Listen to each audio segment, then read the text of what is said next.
انگریزوں کے لیے جو مسلمان انگریزوں سے لوائلٹی ثابت کرنے کے لیے کہ انگریزوں ہم تمہارے سچے وفادار ہیں، آؤ دیکھو حکم دو، ماں کو قتل کرنا ماں کو قتل کر دیں گے، تمہارے کہنے پہ ہم تمہارے اتنے وفادار ہیں، اے گوروں اے انگریزوں ہم تمہارے اتنے وفادار ہیں۔ تو جب 1857 میں نئی نسل کو تو یہ چیزیں معلوم نہیں ہیں، جنگ آزادی کی جب تحریک چلی تھی تو اس میں ناکامی جو ہوئی، وہ بھی ناکامی جو ہے وہ اس وجہ سے ہوئی تھی کہ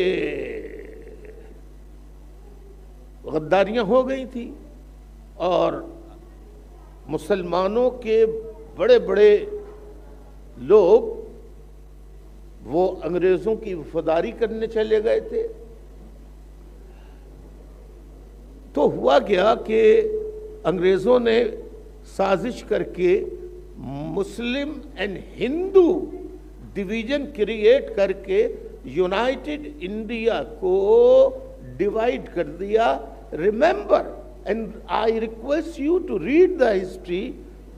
We were living in United India. We don't know the actual age. How many hundreds, thousands years ago we were living in India. اور ڈفرینٹ ریلیجن تھے وہاں پہ، ہندو بھی تھے، سکھ بھی تھے، عیسائی بھی تھے، مسلم بھی تھے۔ کبھی ضرورت ہی نہیں پیش آئی کہ ایک یونائٹڈ انڈیا تھا، لیکن انگریزوں کو first world war, second world war کے بعد واپس برطانیہ بھاگ کے آنا تھا، تو انہوں نے کہا کوئی ایسا خطہ ہو اور ایسے لوگ ہوں کہ ہم تو چلے جائیں گے لیکن ہمارے ایجنٹ کے طور پر یونائٹڈ انڈیا ڈیوائیڈ کر دیں ہم، اور اس میں کوئی ایک علاقہ ایسا ہو جو وہاں سے ہماری وفاداری کرتا رہے۔ تو آج کے دن تک پاکستان کی حکومت برطانیہ اور امریکہ کی غلام ہے۔ اب آپ پوچھئے وجہ یہ ہوئی کہ قائد اعظم جیسی dynamic intellectual highly educated personality, charismatic personality، لوگ انگریزی نہیں سمجھتے تھے لیکن ان کے اندر کیرزما ایسا تھا کہ وہ چاہتے تھے لوگ، اور ان کو سنتے تھے، اسی سے خوش ہو جاتے تھے۔ تو مسلمان قائد اعظم کی قیادت میں متحد تو ہو گئے اور ایک ٹکڑا لے لیا مسلمانوں کا۔ اب پاکستان کی جو فوج بنی وہ اس علاقے کے لوگوں کی پیر، فقیر، گدہ نشین، سردار، جاگیردار، وڈیرے، زمینداروں، اور 99% اس میں یا 95% اس میں صوبہ پنجاب کی تھی، جو انگریزوں کی وفادار loyalist nation for Britishers, British empire were the Punjabi soldiers. Belongs to West Punjab, not East Punjab.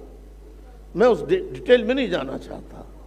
اب ہوا یہ کہ قائد اعظم نے جب پاکستان حاصل کر کے گورنر جنرل کا اوتھ لیا تو انہوں نے کہا کہ دیکھا انہوں نے system, what the hell is going on here. میں نے پاکستان اس لیے نہیں بنایا تھا, میں نے پاکستان لوگوں کے لیے بنایا تھا, عوام کے لیے بنایا تھا. What are they doing? پھر انہوں نے مستقل بیانات دیے کہ ایک shut up call the, bar bar shut up calls the. کس کو؟ آرمی کو. آرمی کا مطلب army generals, hierarchy of the army, کہ دیکھو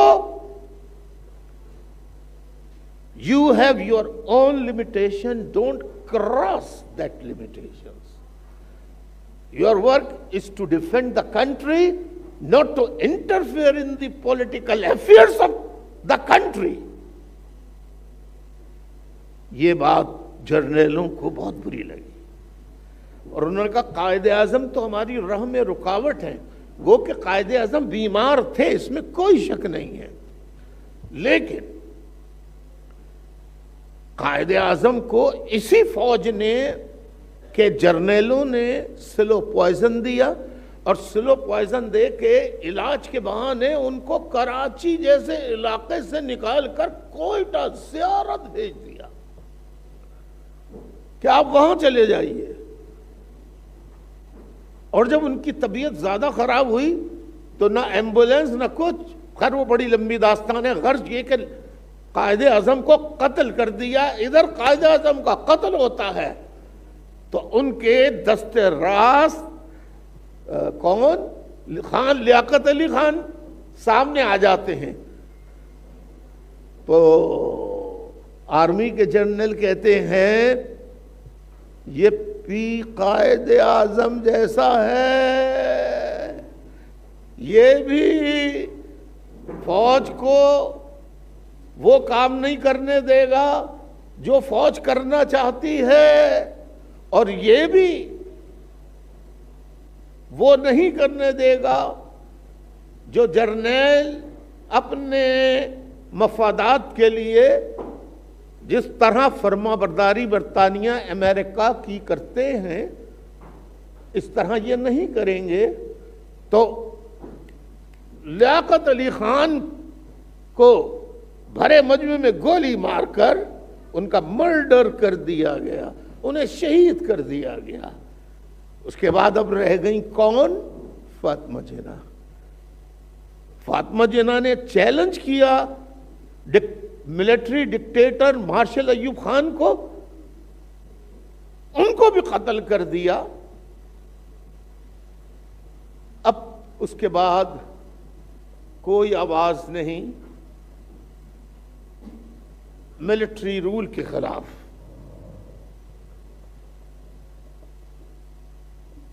اگر اب میں اپنے منہ سے کیا کہوں, آنے والی تاریخ لکھے گی کہ پاکستان میں اگر جاگیردارانہ نظام, وڈیرانہ نظام, سردارانہ نظام اور فوجی جرنیلوں کا interference in the affairs of politics, اس کے خلاف کسی نے آواز اٹھائی ہے سب سے پہلے تو وہ آپ کے بھائی الطاف حسین نے اٹھائی ہے.